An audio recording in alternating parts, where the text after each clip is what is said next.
C'est lui, c'est Shunchi. On se retrouve aujourd'hui pour une toute nouvelle session truite sur le parcours de la truite grésienne à Grédoisseau. Alors, je vais vous faire un petit débrief. J'ai commencé à 8h, il est maintenant midi. La session truite s'est pas spécialement bien passée. On a fait une première zone avec mon père.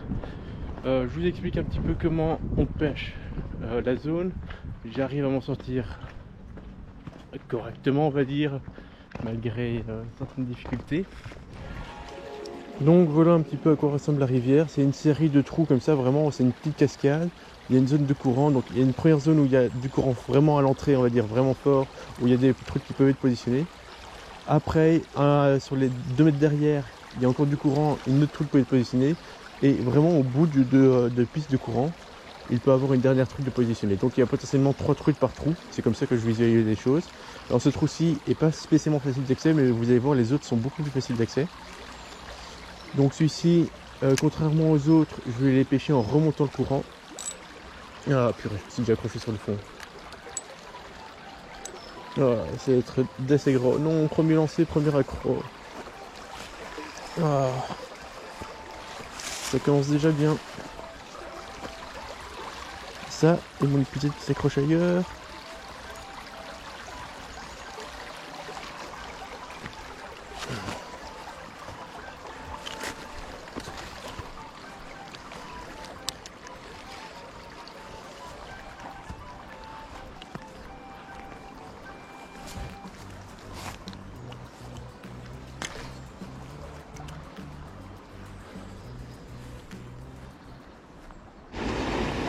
Donc voilà réellement à quoi ressemblent les trous que je vous parlais. Donc une zone à fort courant, donc une petite cascade, beaucoup de courant directement à l'entrée, un peu moins de courant sur les 2-3 prochains mètres et plus de courant là-bas.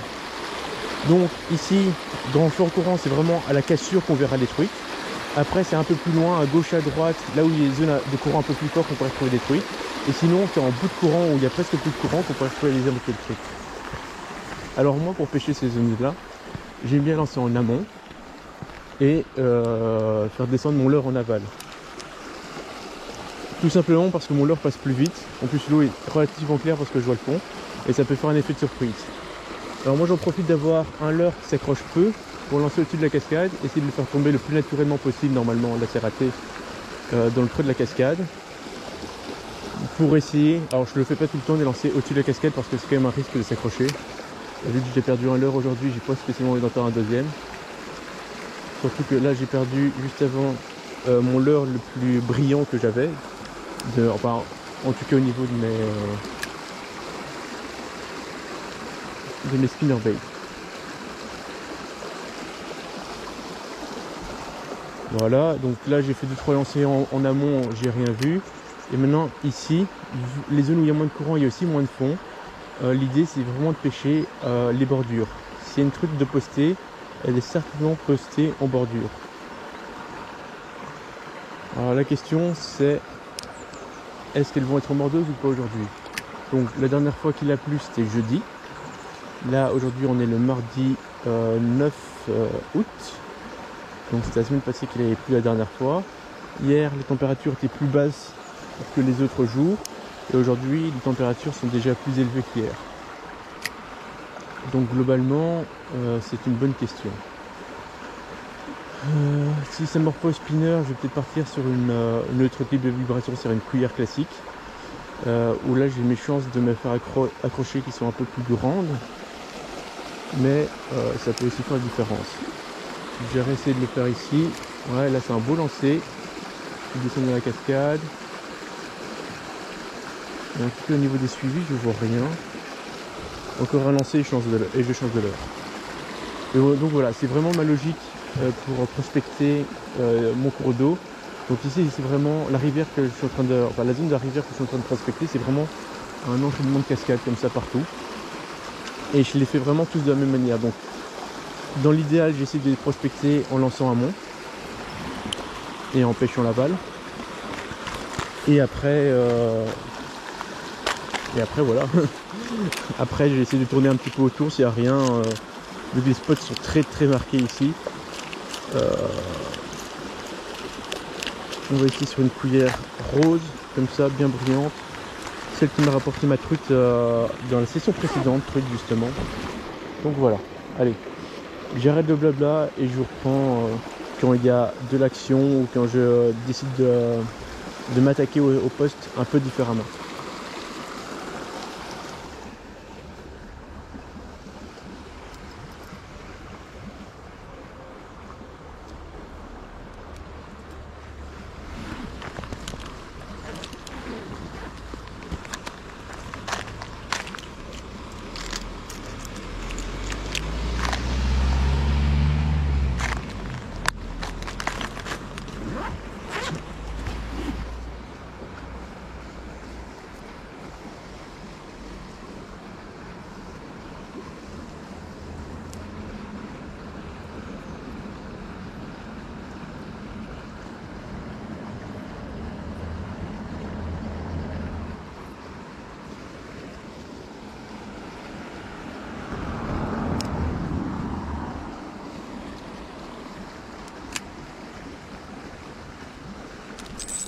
Poisson. Non.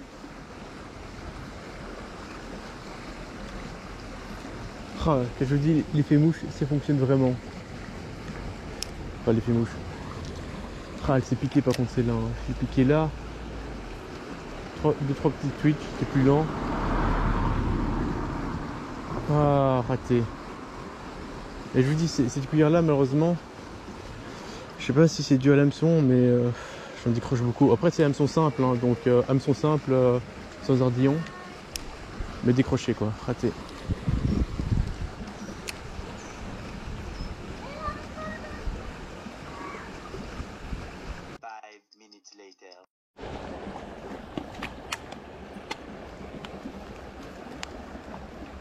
Oh purée, mon épuisette que j'arrive pas à sortir. Papa?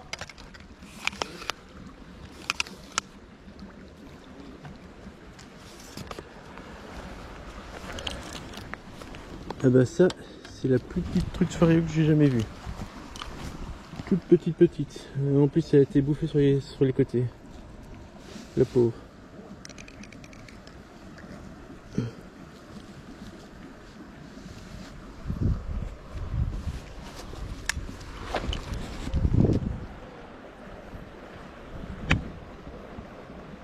Toute petite, 20-25. Difficulté. Ensuite, on va pêcher une seconde zone qui est complètement impêchable. Vous allez voir juste après, il y a un petit récapitulatif de exactement ce qui se passe. Salut, c'est Shunchi et on se retrouve maintenant pour la deuxième partie du parcours. Donc première partie du parcours, j'ai fait une truite fario que j'ai décroché dans un premier temps. Puis j'ai attendu mon père, donc là je suis en train de pêcher avec mon père qui lui pêche un peu plus loin au flotteur pour le moment, donc je vais le rejoindre. Mais donc j'attendais mon père et pendant le temps que je l'attendais, j'ai décidé de faire encore 2-3 lancers où j'avais décroché la truite. Et finalement elle est revenue, donc 15-20 minutes plus tard elle est revenue sur la cuillère ondulante, je l'ai sortie. Elle n'était pas bien fameuse, elle faisait 20-25 cm. Et elle était aussi abîmée au niveau des ouïes, donc j'ai pas tardé et je suis directement remise à l'eau. Je l'ai même pas prise en main celle-là, je l'ai juste décrochée et puis remise à l'eau directement. Bon allez, j'espère qu'ici on va un peu plus cartonner. Je vous reprends directement pour les actions. Bon, pour faire simple, je voulais vous montrer une zone de pêche qui représente quand même une belle partie de deuxième zone du parcours que je suis en train de vous montrer. Malheureusement, vous allez vite voir, c'est que la zone est très encombrée. Il y a beaucoup de végétation due à la saison, tout simplement. Et donc du coup, j'ai très peu de place pour pouvoir lancer. Alors, ce n'est pas du tout un désavantage, je pense, si on pêche au flotteur. Je pense que globalement, on peut lancer le flotteur sur la végétation et il devra arriver à passer avec un peu de soucis, mais il devra quand même arriver à passer. Tandis qu'à la cuillère, j'ai très peu de langue de lancer. Pour arriver au bord, je dois vraiment me mettre au bord du bord. En plus, je dois me mettre dans des positions pas possibles pour pouvoir lancer plus ou moins correctement. C'est pour ça que vous n'avez pas des beaux points de vue. Et ouais, globalement, cette partie du parcours est assez complexe, surtout au lancer. Je pense qu'au flotteur, honnêtement, ça devrait aller. Mais vraiment pêcher au leurre, ça me semble très compliqué. Peut-être que la technique serait de pêcher avec un flotteur et une cuillère pour pouvoir faire passer la cuillère assez loin et pouvoir la faire ramener à son aise enfin voilà, je vois pas 36 000 possibilités pour pêcher sur un zone très complexe, très étroite, avec beaucoup de végétation. Parce que bon, mes lancers que je fais, ils sont de 1 très courts. Et j'ai vraiment pas le droit à l'erreur, parce que si je fais un petit lancer raté, la truite qui est déjà à proximité sera encore plus méfiante et ne sera pas mordante. Donc je dois arriver le plus discrètement possible, compliqué avec la végétation qui fait beaucoup de bruit. Je dois faire le lancer le plus précis possible, mais j'ai tellement d'objets autour de moi que je risque plus de m'accrocher qu'autre chose. Donc je dois choisir entre un lancer précis qui est proche des branchages, tout ça sans m'accrocher, et en espérant attirer la truite qui me repère pas, parce qu'en plus l'eau est claire. Enfin voilà. Je pense que typiquement ce genre de zone de pêche, c'est pas du tout optimal. Enfin en tout cas pour pêcher au leurre. Donc voilà, je sais pas ce que vous en pensez. En tout cas, je pense que je vais retourner prochainement sur ce parcours justement pour forcer un petit peu, parce que il ne faut pas rester sur un affibé négatif non plus. La prochaine fois, je vais retourner, je vais forcer un peu plus ces zones. Le problème, c'est que les zones qui sont très ouvertes et en plus qu'il y a un trou, donc potentiellement un poisson, c'est les zones qui sont le plus souvent faites par les autres pêcheurs. C'est logique, les zones les plus faciles d'accès. Tous les pêcheurs passent par là et essayent. Donc s'il y a un pêcheur qui passe par là, qui prélève le poisson, c'est un trou vide. Donc c'est un trou qu'on peut faire autant de fois qu'on veut et facilement, mais où il n'y a pas de poisson dedans. Là je voulais essayer de vous montrer un petit peu, voilà, que c'est vraiment compliqué d'accéder les zones. Mais bon, c'est le risque du métier, on va dire. Donc vous n'allez pas avoir grand chose d'autre sur ce parcours. Maintenant on passe directement à la suite et à la fin de la vidéo. La zone est impêchable pour moi, la Couillère. Je pense que c'est vraiment une zone qui doit être réservée aux flotteurs, parce que là c'est déjà très compliqué. Et donc vu que samedi je suis venu ici sur la dernière partie du parcours que je vais faire aujourd'hui, que j'ai repéré qu'il y avait 5 spots où j'ai repéré des truites, j'ai refaire vite ces 5 spots pour voir si les truites sont toujours là ou si elles ont été prises durant le week-end. Et voilà, maintenant que vous savez exactement ce qui s'est passé sur les 2 premiers morceaux du parcours, on va passer maintenant à la pêche des différents spots que j'ai pêché samedi dernier, où j'ai vu donc 4 truites, et puis j'ai fait un spot bonus et j'ai vu une 5e truite. Et on va vite voir si j'arrive ou non à retrouver le poisson de la fois dernière.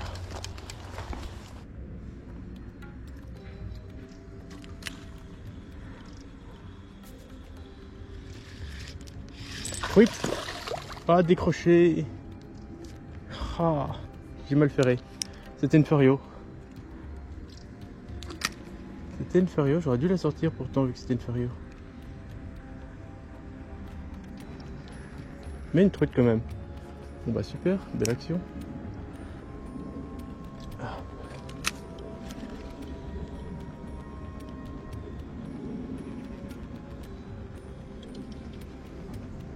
Je refais quand même quelques lancers, on ne sait jamais qu'il y en aurait une autre, mais à mon avis, ça m'a l'air compromis.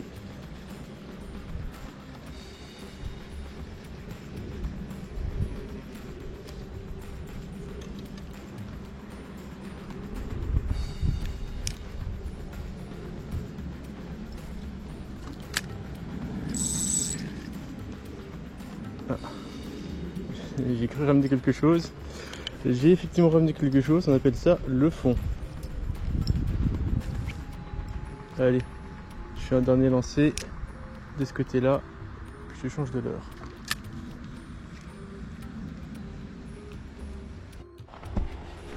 On se retrouve sur la truite que j'ai le plus travaillé la fois dernière. Et voyons comme elle a été joueuse la dernière fois. On va pas se mentir, il y a très peu de chances qu'elle ait passé le week-end. Très peu de chance.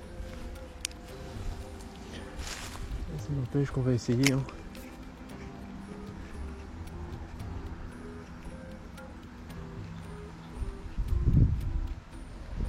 Hop là, je suis satisfait de tous mes lancers. Je les ai lancés pile pour l'endroit que je voulais à chaque fois. Et j'ai observé aucun suivi. On peut passer au spot suivant. Hop là. On est sur l'autre spot. J'ai l'impression qu'il a été travé depuis la dernière fois parce que les sorties là, elles n'étaient pas là, j'ai l'impression, dans l'eau. Hop, donc. Ah, elle est toujours là. Elle vient de taper un coup. Elle s'est ratée, mais elle est toujours là. Prochain passage, si elle se rate encore. Ah, elle s'est ratée encore. On va passer sur une cuillère. Parce que l'hameçon sera peut-être plus facile pour elle de la saisir. Mais elle est toujours là, elle vient de taper 2 fois. J'ai l'adrénaline qui remonte.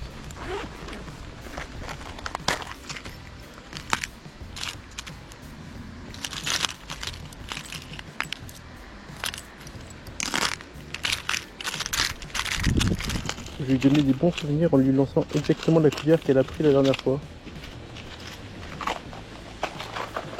Hop. Hop.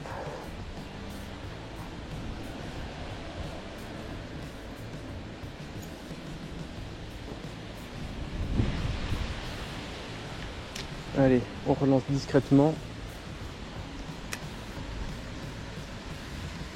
Elle se rate à chaque fois. Hein. Elle a un angle d'attaque assez spécial. Hein.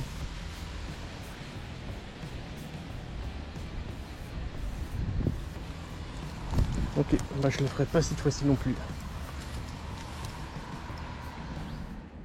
Et voilà, on se retrouve pour la fin de la session. Donc, là on se retrouve sur la dernière truite que j'ai décrochée.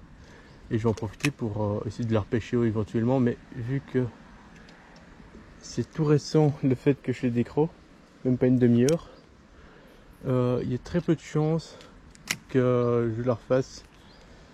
Tac. Donc, pour résumer, j'ai pêché ce matin à hauteur une première zone. Très dégagée, facile à pêcher, mais j'ai rencontré uniquement une petite fario. Mon père qui était avec moi, qui lui pêchait au verre de terreau, n'a rien fait du tout à ce niveau-là. Mais on peut se dire que vu que c'est une zone facile d'accès et que le reste du parcours semble en réalité assez compliqué, peut-être qu'il n'y a plus beaucoup de pêcheurs qui pêchent les autres zones comme je suis en train de faire. Ça, ce serait le premier théorème, on va dire, la première théorie. Et avec cette première théorie, on part du principe que vu qu'il y a eu beaucoup de pêcheurs qui ont pêché la même zone, donc la zone facile d'accès, qu'il y a une majorité de pêcheurs qui ont fini par prélever le poisson et donc il ne restait plus grand chose. Ça, c'est la première idée qu'on peut garder. La deuxième, c'est de se dire qu'en réalité, j'ai mal présenté mes leurres où les truites n'étaient pas intéressées et sont restées planquées dans leur trou. Peut-être qu'il fait trop chaud à leur goût, j'aurais peut-être dû venir plus tôt. Donc ça, c'est la deuxième théorie.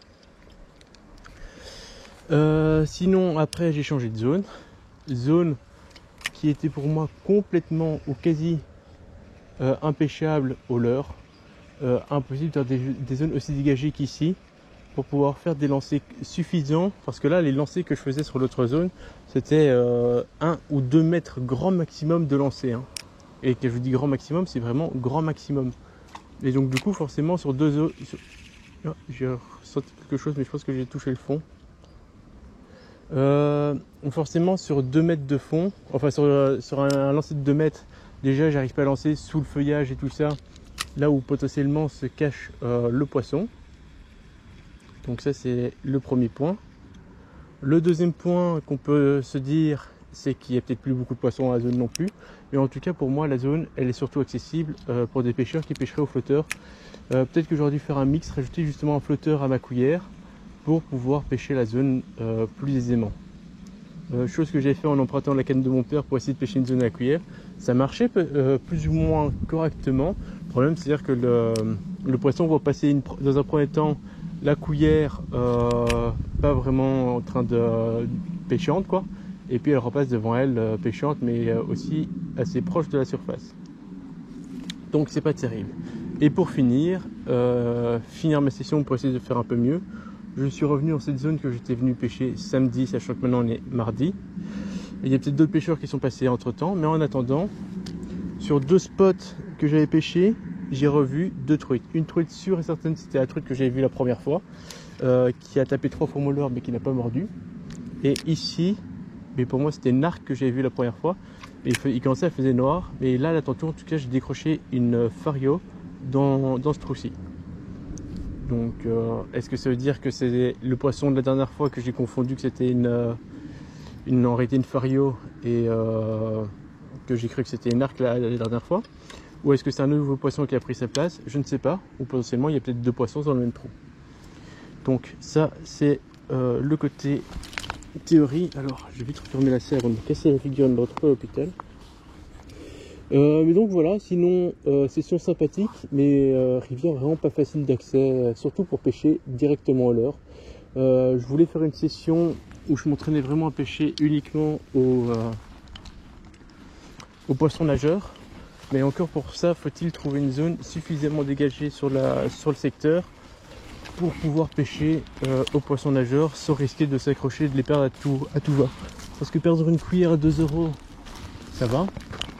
Perdre un poisson nageur qui en vaut directement au moins 5, ça peut vite embêtant, et puis on n'a pas envie spécialement de faire des nœuds, enfin réparer en permanence.